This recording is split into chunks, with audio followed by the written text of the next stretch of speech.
Assalamualaikum warahmatullahi wabarakatuh. Gimana nih kabarmu hari ini, Met? Alhamdulillah dong ya, selalu dalam keadaan yang sangat baik-baik saja. Kamu sendiri gimana kabarnya? Masya Allah, alhamdulillah kalau baik-baik terus ya. Kalau aku sih jangan ditanya, aku tiap hari baik-baik terus keadaannya. Alhamdulillah. Teman-teman, sebelum kita mulai, jangan lupa ya klik tombol like dan di-share videonya. Terima kasih. Nah, kita perkenalan diri dulu ya. Halo, assalamualaikum. Saya Medinta Nafia dan di samping saya ini nih, siapa ya? Silahkan perkenalkan dirimu. Assalamualaikum warahmatullahi wabarakatuh. Perkenalkan, nama saya Indah Kurnia Dias Yustika. Kalian bisa panggil saya Dias.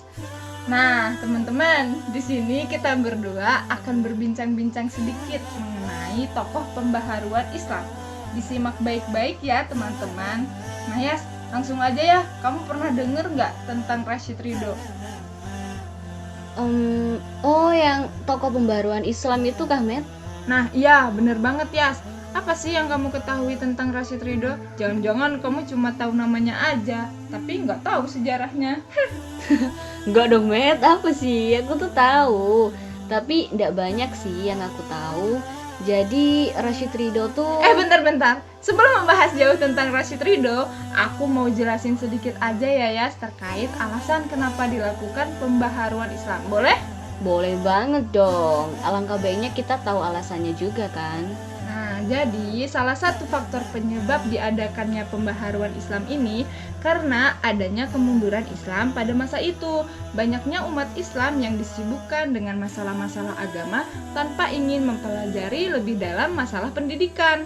Dari berbagai masalah yang terjadi, pemuka Islam mulai memikirkan cara untuk mengatasi hal tersebut, Yas, dengan cara menimbulkan ide-ide yang dapat membawa pembaharuan di kalangan umat muslim.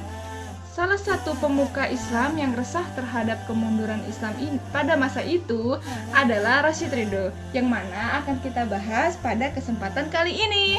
Nah, jadi seperti itu singkatnya, Dias. Bagaimana menurut kamu? Jadi gini ya, Met ya, bisa disimpulkan bahwasannya adanya pembaharuan Islam ini karena pada waktu itu banyak umat Islam yang tidak terlalu mementingkan pendidikan ya, Met ya, yang akhirnya terjadi kemunduran Islam. Nah, bener banget, Dias. Kalau udah tahu alasannya kayak gini kan enak jadinya kalau kita bahas lebih jauh lagi tentang Rashid Ridho. Nah, sekarang jelasin deh ya tentang Rashid Ridho, gimana nih pendapat Dias? Oke. Jadi gini loh, Met, aku teruskan yang tadi ya. Jadi Rashid Ridho itu adalah salah satu tokoh pembaharuan Islam yang lahir di desa Kalamun, Libanon pada tanggal 23 September 1865. Beliau itu dibesarkan dari keluarga yang paham agamanya tuh bagus, dan beliau dibesarkan dalam lingkungan keluarga yang taat beragama. Pendidikannya itu diawali dengan membaca Al-Quran, menulis dan berhitung di kampungnya, yaitu di Kalamun, Suriah. Beliau tuh berbeda dengan anak-anak seusianya. Muhammad Rashid Ridho itu lebih senang untuk menghabiskan waktunya untuk belajar dan membaca buku daripada bermain, nggak kayak kita gitu ya. Iya. Dan sejak kecil ia itu telah memiliki kecerdasan yang tinggi dan kecintaan terhadap ilmu pengetahuan. Dan setelah lancar membaca dan menulis, Muhammad Rashid Ridho itu masuk ke Madrasah Ar-Rasyidah, yaitu sekolah milik pemerintah di kota Tripoli. Jadi di sekolah itu ia belajar ilmu bumi, ilmu berhitung, ilmu bahasa seperti nahwu dan shorof, atau bisa disebut ilmu tata bahasa Arab, dan ilmu-ilmu agama seperti akidah dan juga ibadah. Dan ketika umur 18 tahun, beliau tuh kembali untuk melanjutkan studinya, dan sekolah yang dipilihnya adalah Madrasah Al-Wataniyah Al-Islamiyah yang didirikan oleh Syekh Hussein Al-Jisr. Nah, sekarang Medinta jelasin deh yang selanjutnya. Jadi tuh Yas, pada saat Rashid Ridho berusia 28 tahun, terjadi revolusi besar dalam pemikirannya yang mengubah secara drastis pemahamannya terhadap Islam. Nah, Ini bermula ketika Rashid Ridho menemukan beberapa edisi Koranal Urwatul Woods yang concern dalam upaya mengobarkan spirit modernisasi pemikiran serta revitalisasi peradaban umat Islam yang tengah tiarap. Nah, Rashid Ridho ini merupakan penulis yang prolifik yang telah menghasilkan karya-karya besar dalam pemikiran tafsir, hadis, dan banyak yang lainnya. Nah ya, antara lain salah satu tulisannya adalah Tarikh Al-Ustad Al-Imam Al-Syeikh Muhammad Abduh, biografi Imam Muhammad Abduh, dan masih banyak yang lainnya lagi ya.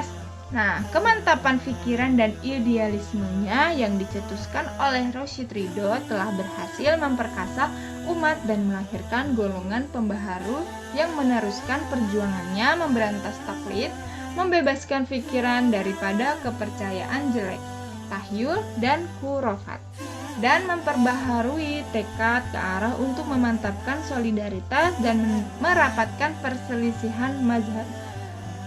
Peranan kita di bumi kita adalah untuk melanjutkan perjuangan dan meneruskan iltizam Ridho untuk mengembangkan pengaruh madrasah Imam Muhammad Abduh dan menyalakan obor perjuangannya ke seluruh dunia ya.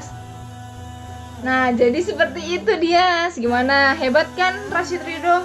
Masya Allah, sudah tidak bisa berkata-kata apa lagi kalau mengenai Rashid Ridho nih ya. Jadi banyak sekali ya ilmu-ilmu yang bisa kita gali dari Betul sekali.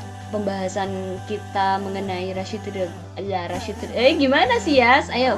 Gimana sih ya Rashid Ridho kan maksud kamu? Ya Allah, Masya Allah. Saking terpukaunya dengan biografi beliau sampai belepotan gitu ya ngomongnya. Iya. Nah, semoga teman-teman juga bisa mengambil ilmu dari apa yang kita sampaikan tadi, dan semoga ini juga bisa menambah wawasan teman-teman terkait tokoh pembaharuan Islam yaitu Rashid Ridho ya Mat ya.